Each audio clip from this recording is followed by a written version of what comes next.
Hi guys, welcome back with me again in this channel. On today's tutorial, I'm going to show you how you can add audio spectrum in CapCut. So first, you can just open your CapCut and let's start by clicking on new project and choose the video that you want. So in here, for example, I'm going to just find a video from the CapCut library. This one's right here. Okay, after you select the video, you can tap on add.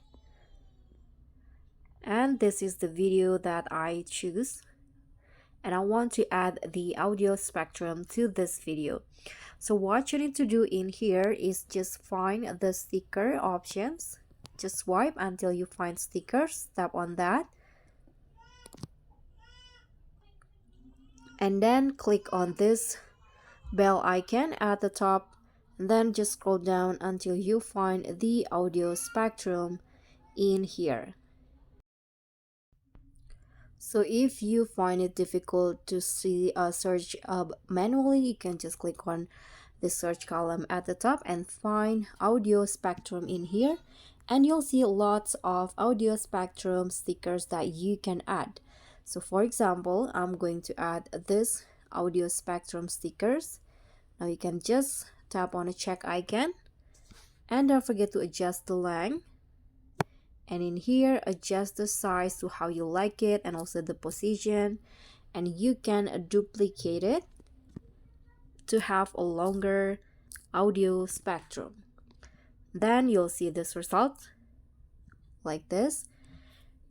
So that's the first method. The second method that you can use is you can find a an overlay, audio spectrum overlay from TikTok. For example, here you can just find audio spectrum overlay on TikTok, and then you can just download it to your device, and after that you can add it as overlay.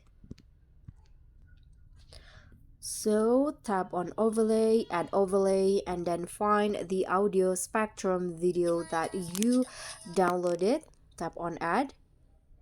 Here you can go to splice to get rid of the black screen. You can go with filter or overlay, or let's go with lighten. In here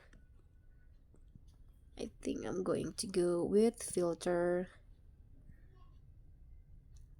So just find the one that you find it. Okay, I'm going to go with, let's just go with overlay, and you'll see this result. I think I like the result with the sticker more rather than this one. So that's up to you. You can choose which one for adding audio spectrum in CapCut. So guys, thank you so much for watching. Don't forget to like, comment, and subscribe. Also, click on the thanks button below. I'll see you all on the next tutorial. Bye!